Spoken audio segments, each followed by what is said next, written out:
کہانی کا عنوان آخری خط۔ ایک خاموش رات جب لاہور کی گلیاں سونے کی تیاری کر رہی تھیں، محسن کے دروازے پر ایک خط پھسلتا ہوا اندر آیا۔ اس وقت رات کے 2 بج رہے تھے۔ محسن ایک ادھورا ناول لکھ رہا تھا۔ چونک کر اٹھا، اس نے دروازہ کھولا۔ باہر کوئی نہ تھا، صرف ایک پرانا زرد بڑا کاغذ۔ خط پر کوئی نام نہ تھا، صرف ایک جملہ: اگر سچ جاننا چاہتے ہو تو پرانی حویلی کمرہ نمبر 7 میں آ جاؤ۔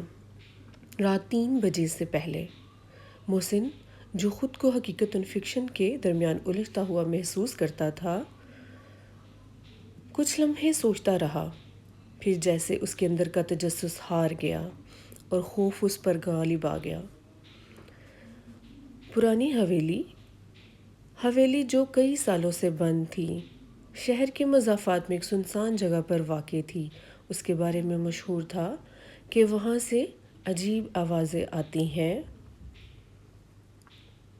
محسن نے گیٹ دھکیلا، چرچراہٹ کی آواز گونجی۔ کمرہ نمبر 7 دائیں طرف دوسرے فلور پر تھا۔ جیسے ہی وہ سیڑھیاں چڑھا، ایک سایہ اس کے پیچھے سے گزرا۔ اس نے پلٹ کر دیکھا، کچھ نہ تھا۔ دروازہ آہستہ سے خود بخود کھلا اور محسن اندر داخل ہوا۔ کمرہ نمبر 7 کمرہ ٹھنڈا تھا۔ وہاں صرف ایک میز اور کرسی تھی۔ میز پر ایک اور خط رکھا تھا۔ محسن نے کانپتے ہاتھوں سے خط کھولا۔ تمہارا ناول مکمل ہو چکا ہے۔ جو کچھ تم لکھ رہے ہو وہ سب پہلے ہی ہو چکا ہے۔ آج کی رات جو تمہیں دکھائی دے گا وہ تمہارے الفاظ کا انجام ہے۔ محسن کی آنکھیں پھٹی کی پھٹی رہ گئیں۔ اس نے اپنے ناول کے مسودے پر نظر ڈالی جو میز پر موجود تھا، جو اس نے کبھی یہاں رکھا نہیں تھا۔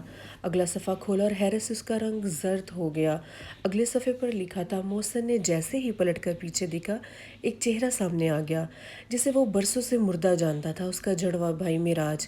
محسن نے جیسے ہی پلٹ کر دیکھا، وہ واقعی ہی معراج کھڑا تھا، زندہ، لیکن اس کی آنکھوں میں عجیب چمک لیے راز۔